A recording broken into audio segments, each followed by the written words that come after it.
राधे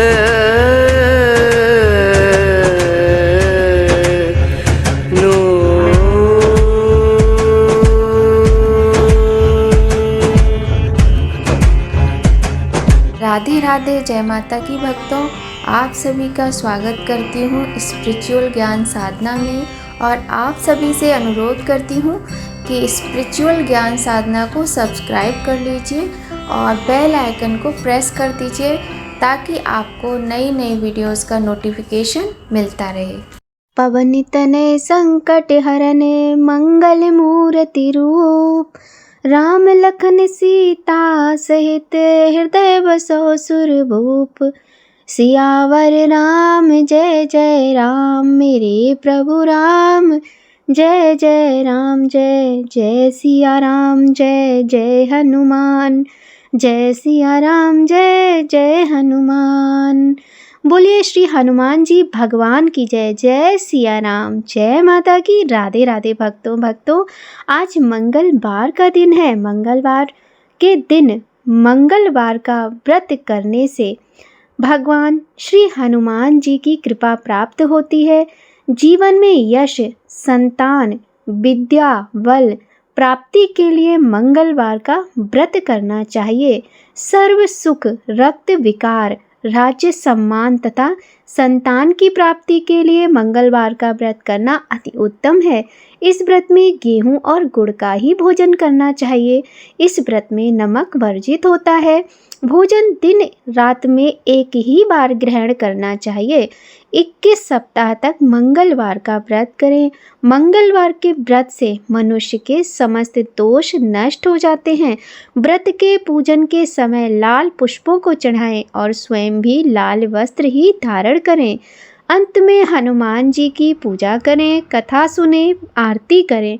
और हाँ, मंगलवार के दिन यदि आप व्रत करते हैं तो मंदिर जाकर भगवान को प्रसाद अवश्य चढ़ाएं। भक्तों, मंगलवार का व्रत हमें समस्त सुख समृद्धि के साथ साथ निरोगी काया भी प्रदान करता है। यदि हमारी कुंडली में मंगल ग्रह का कोई दोष है तो भी मंगलवार का व्रत करने से वह दोष समाप्त होता है। भक्तों, आज मंगलवार का दिन है। अत्यंत पुण्यदायी, मनोकामनाओं को पूर्ण करने वाला, समस्त ग्रह दोषों का निवारण करने वाला ये व्रत है। तो आज हम आपको सुनाएंगे मंगलवार के व्रत की अत्यंत पावन, पुण्यदायी, सुंदर कथा। सभी लोग भगवान श्री हनुमान जी का ध्यान करते हुए इस व्रत का श्रवण अवश्य कीजिएगा। तो आइए प्रारंभ करते हैं आज मंगलवार व्रत की अत्यंत पावन और प्रामाणिक कथा। बोलिए गणेश भगवान की जय, गौरी शंकर भगवान की जय, लक्ष्मी नारायण भगवान की जय। बोलिए सिया राम भगवान की जय, हनुमान जी महाराज की जय, मंगल ग्रह की जय। व्यास जी ने कहा, एक बार नैमिषारण्य तीर्थ में 80,000 मुनि एकत्र होकर पुराणों के ज्ञाता श्री सूत जी से पूछने लगे कि हे महामुने, आपने हमें अनेक पुराणों की कथाएं सुनाई हैं। अब कृपा करके हमें ऐसा व्रत और कथा सुनाएं जिसके करने से संतान की प्राप्ति हो तथा मनुष्यों को रोग, शोक, अग्नि, सर्व दुख आदि का भय दूर हो। क्योंकि कलयुग में सभी जीवों की आयु बहुत कम है, फिर इस पर उन्हें रोग चिंता के कष्ट लगे रहेंगे तो फिर वह श्री हरि के चरणों में अपना ध्यान कैसे लगा सकेंगे। श्री सूत जी बोले, हे मुनियों, आपने लोक कल्याण के लिए बहुत ही उत्तम बात पूछी है। एक बार युधिष्ठिर ने भगवान श्री कृष्ण से लोक कल्याण के लिए यही प्रश्न किया था। भगवान श्री कृष्ण और युधिष्ठिर का संवाद मैं तुम्हारे सामने कहता हूँ, ध्यान देकर सुनो। एक समय पांडवों की सभा में श्री कृष्ण जी बैठे हुए थे। तब युधिष्ठिर ने भगवान श्री कृष्ण से प्रश्न किया कि हे प्रभु नंद नंदन गोविंद, आपने मेरे लिए अनेकों कथाएं सुनाई हैं। आज अब कृपा करके ऐसा व्रत या कथा सुनाएं जिसके करने से मनुष्य को रोग चिंता का भय समाप्त हो और उसको पुत्र की प्राप्ति हो। हे प्रभु, बिना पुत्र के जीवन व्यर्थ है। पुत्र के बिना मनुष्य नरकगामी होता है। पुत्र के बिना मनुष्य पितृ ऋण से छुटकारा नहीं पा सकता और ना ही उसका पुन्नग नामक नरक से उद्धार हो सकता है। अतः पुत्रदायक व्रत बताएं। श्री कृष्ण बोले, हे राजन, मैं एक प्राचीन इतिहास सुनाता हूँ, आप उसे ध्यानपूर्वक सुनो। कुंडलपुर नामक एक नगर था, उसमें नंदा नामक एक ब्राह्मण रहता था। भगवान की कृपा से उसके पास सब कुछ था, फिर भी वह दुखी था। इसका कारण यह था कि ब्राह्मण की स्त्री सुनंदा के कोई संतान न थी। सुनंदा पतिव्रता थी, भक्तिपूर्वक श्री हनुमान जी की आराधना करती थी। मंगलवार के व्रत करके अंत में भोजन बनाकर हनुमान जी का भोग लगाने के बाद स्वयं भोजन करती थी। एक बार मंगलवार के दिन ब्राह्मणी गृह कार्य की अधिकता के कारण हनुमान जी को भोग ना लगा सकी, तो इस पर उसे अत्यंत दुख हुआ। उसने कुछ भी नहीं खाया और मन में प्रण किया कि अब तो अगले मंगलवार को ही हनुमान जी का भोग लगाकर अन्न जल ग्रहण करूंगी। ब्राह्मणी सुनंदा प्रतिदिन भोजन बनाती, श्रद्धापूर्वक पति को खिलाती, परंतु स्वयं भोजन नहीं करती और मन ही मन श्री हनुमान जी की आराधना करती थी। इसी प्रकार 6 दिन गुजर गए और ब्राह्मणी सुनंदा अपने निश्चय के अनुसार भूखी प्यासी निराहार रही। अगले मंगलवार को ब्राह्मणी सुनंदा प्रातःकाल ही बेहोश होकर गिर पड़ी। ब्राह्मणी सुनंदा की इस असीम भक्ति से प्रसन्न होकर हनुमान जी बहुत प्रसन्न हुए और प्रकट होकर बोले, सुनंदा, मैं तेरी भक्ति से प्रसन्न हूँ, तू उठ और वर मांग। सुनंदा अपने आराध्य देव श्री हनुमान जी को देखकर आनंद की अधिकता से विह्वल हो श्री हनुमान जी के चरणों में गिरकर बोली, हे प्रभु, मेरी कोई संतान नहीं है, कृपा करके मुझे संतान प्राप्ति का आशीर्वाद दें, आपकी अति कृपा होगी। श्री महावीर जी बोले, तेरी इच्छा पूर्ण होगी, तेरे एक कन्या पैदा होगी, उसके अष्टांग प्रतिदिन सोना दिया करेंगे। इस प्रकार कहकर श्री महावीर जी अंतर्ध्यान हो गए। ब्राह्मणी सुनंदा बहुत हर्षित हुई और सभी समाचार अपने पति से कहा। ब्राह्मण देव कन्या का वरदान सुनकर कुछ दुखी हुए, परंतु सोना मिलने की बात सुनी तो बहुत प्रसन्न हुए और विचार किया कि ऐसी कन्या के साथ मेरी निर्धनता भी समाप्त हो जाएगी। श्री हनुमान जी की कृपा से वह ब्राह्मणी गर्भवती हुई और 10वें महीने में उसे बड़ी ही सुंदर पुत्री की प्राप्ति हुई। यह पुत्री अपने पिता के घर में ठीक उसी तरह बढ़ने लगी जिस प्रकार शुक्ल पक्ष का चंद्रमा बढ़ता है। 10वें दिन ब्राह्मण ने उस बालिका का नामकरण संस्कार कराया। उसके कुल पुरोहित ने उस बालिका का नाम रत्नावली रखा, क्योंकि यह कन्या सोना प्रदान किया करती थी। इस कन्या ने पूर्व जन्म में बड़े ही विधान से मंगल देव का व्रत किया था। रत्नावली का अष्टांग बहुत सा सोना देता था। उस सोने से नंदा ब्राह्मण बहुत धनवान हो गया। अब ब्राह्मणी भी बहुत अभिमान करने लगी थी। समय बीतता रहा। रत्नावली 10 वर्ष की हो चुकी थी। एक दिन जब नंदा ब्राह्मण प्रसन्न चित्त था, तब सुनंदा ने अपने पति से कहा, मेरी पुत्री रत्नावली विवाह के योग्य हो गई है, अतः आप कोई सुंदर तथा योग्य वर देखकर इसका विवाह कर दें। यह सुन ब्राह्मण बोला, अभी तो रत्नावली बहुत छोटी है। तब ब्राह्मणी बोली, शास्त्रों की आज्ञा है कि कन्या 8वें वर्ष में गौरी, 9 वर्ष में रोहिणी, 10वें वर्ष में कन्या, इसके पश्चात रजस्वला हो जाती है। गौरी के दान से पाताल लोक की प्राप्ति होती है, रोहिणी के दान से वैकुंठ लोक की प्राप्ति होती है, कन्या के दान से इंद्रलोक में सुखों की प्राप्ति होती है। हे पतिदेव, रजस्वला का दान किया जाता है तो घोर नरक की प्राप्ति होती है। इस पर ब्राह्मण बोला, अभी तो रत्नावली मात्र 10 वर्ष की है और मैंने तो 16-16 साल की कन्याओं के विवाह कराए हैं, अभी जल्दी क्या है। तब ब्राह्मणी सुनंदा बोली, आपको तो लोभ अधिक हो गया लगता है। शास्त्रों में कहा गया है कि माता पिता और बड़ा भाई रजस्वला कन्या को देखते हैं तो वे अवश्य ही नरकगामी होते हैं। तब ब्राह्मण बोला, अच्छी बात है, कल मैं अवश्य ही योग्य वर की तलाश में अपना दूत भेजूंगा। दूसरे दिन ब्राह्मण ने अपने दूत को बुलाया और आज्ञा दी कि जैसी सुंदर मेरी कन्या है वैसा ही सुंदर वर उसके लिए तलाश करो।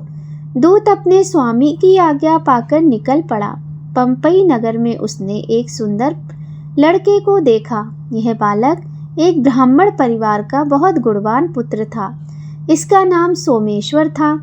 दूत ने सुंदर व गुणवान ब्राह्मण पुत्र के विषय में अपने स्वामी को पूर्ण विवरण दिया।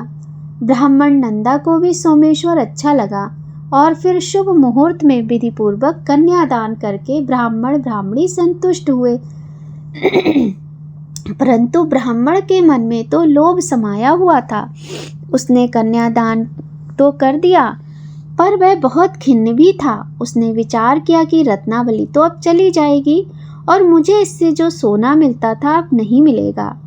मेरे पास जो धन था कुछ तो इसके विवाह में खर्च हो गया और जो शेष बचा था वह भी कुछ दिनों पश्चात समाप्त हो जाएगा।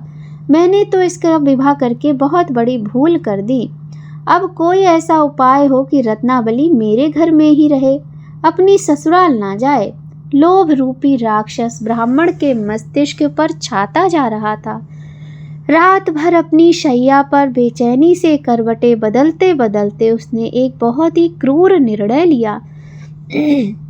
उसने विचार किया कि जब रत्नावली को लेकर उसका पति सोमेश्वर अपने घर जाएगा तो वह मार्ग में छिपकर सोमेश्वर का वध कर देगा और अपनी लड़की को अपने घर ले आएगा, जिससे नियमित रूप से उसे सोना भी मिलता रहेगा और समाज का कोई मनुष्य उसे दोष भी नहीं दे सकेगा। प्रातःकाल हुआ तो नंदा और सुनंदा ने अपने जमाई तथा पुत्री को बहुत सारा धन देकर विदा किया। सोमेश्वर अपनी पत्नी रत्नावली को लेकर ससुराल से अपने घर की तरफ चल दिया। ब्राह्मण नंदा महालोभ के वशीभूत हो अपनी मति को खो चुका था। पाप पुण्य को उसे विचार ही ना रहा था।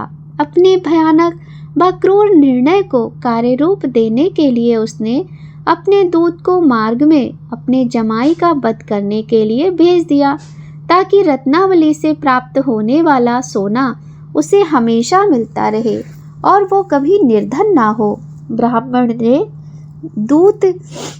ब्राह्मण के दूत ने अपने स्वामी की आज्ञा पालन करते हुए उसके जमाई सोमेश्वर का मार्ग में ही वध कर दिया। समाचार प्राप्त कर ब्राह्मण नंदा मार्ग में पहुंचा और रोदन करती अपनी पुत्री रत्नावली से बोला, हे पुत्री, मार्ग में लुटेरों ने तेरे पति का वध कर दिया है। भगवान की इच्छा के आगे किसी का वश नहीं चलता। अब तू घर चल, वहां पर रहकर शेष जीवन व्यतीत कर। जो भाग्य में लिखा है वही होगा। अपने पति की अकाल मृत्यु से रत्नावली बहुत दुखी हुई। करुण क्रंदन व रुदन करते हुए अपने पिता से बोली, हे पिताजी, इस संसार में जिस स्त्री का पति नहीं है उसका जीवन व्यर्थ है।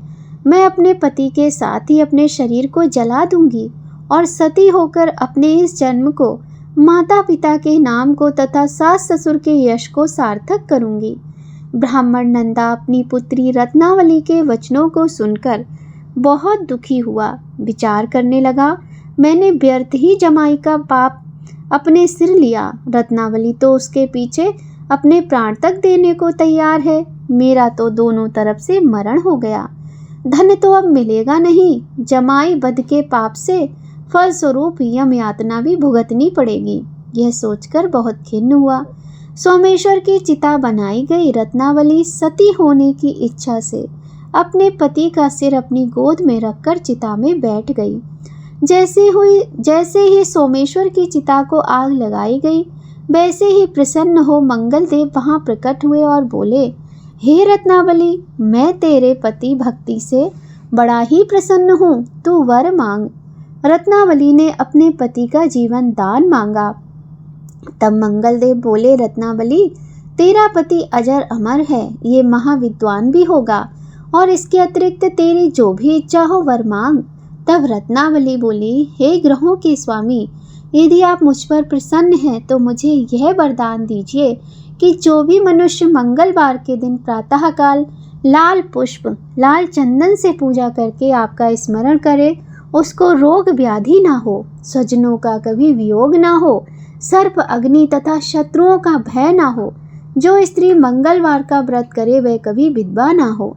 तथास्तु कहकर मंगलदेव अंतर ध्यान हो गए। सोमेश्वर मंगलदेव भगवान की कृपा से जीवित हो उठा। रत्नावली अपने पति को पुनः प्राप्त कर बहुत प्रसन्न हुई और मंगलदेव का व्रत प्रत्येक मंगलवार को करके व्रतराज और मंगलदेव की कृपा से इस लोक में सुख ऐश्वर्य को भोगते हुए अंत में अपने पति के साथ स्वर्ग लोक को गई। बोलिए मंगलदेव भगवान की जय। आइए भक्तों, मंगलवार के व्रत की एक और कथा सुनते हैं। एक ब्राह्मण दंपत्ति के कोई संतान न हुई थी, जिसके कारण पति पत्नी दुखी रहते थे।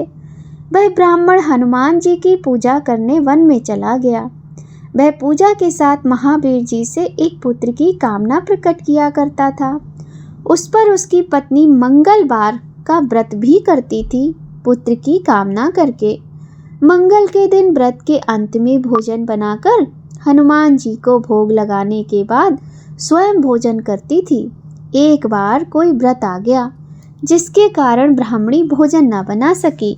तब हनुमान जी का भोग भी नहीं लग पाया।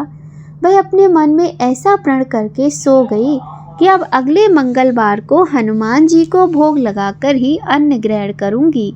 वह भूखी प्यासी 6 दिन पड़ी रही। मंगलवार के दिन तो उसे मूर्छा आ गई।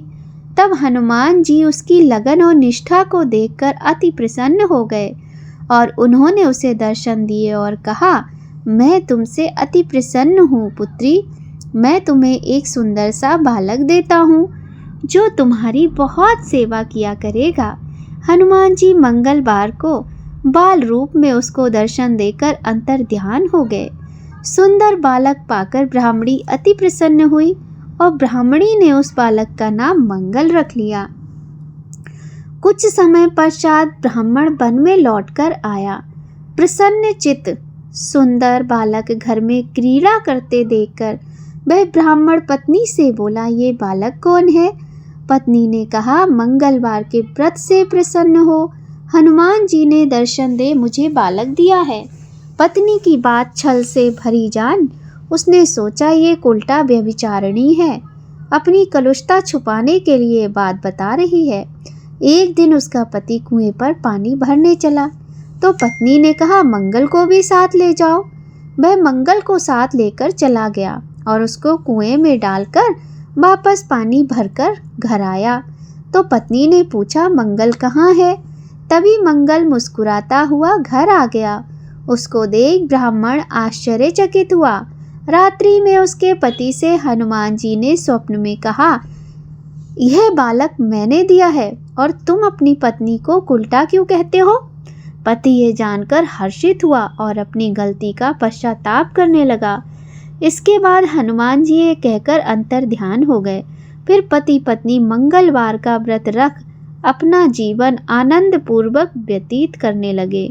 जो मनुष्य मंगलवार व्रत कथा को पढ़ता या सुनता है और नियम से व्रत करता है, उस पर हनुमान जी की कृपा बनी रहती है और उसके सभी कष्ट दूर होकर सर्व सुख प्राप्त होता है। बोलिए मंगल देव भगवान की जय, हनुमान बाबा की जय। सियावर राम जय जय राम, मेरे प्रभु राम जय जय राम, जय जय सिया राम, जय जय हनुमान, जय सिया राम, जय जय हनुमान। भक्तों, ये थी मंगलवार व्रत की कथा और राम जी के नाम का स्मरण करने मात्र से हनुमान जी प्रसन्न होते हैं। इसीलिए हनुमान जी की व्रत कथा में हनुमान जी के साथ साथ सिया राम जी का नाम लेना अवश्य ही चाहिए। आइए भक्तों, अब करते हैं हनुमान चालीसा का पाठ। श्री गुरु चरण सरोज रज, निज मनु मुकुर सुधार, बरनउँ रघुबर विमल जसु, जो दायक फल चार।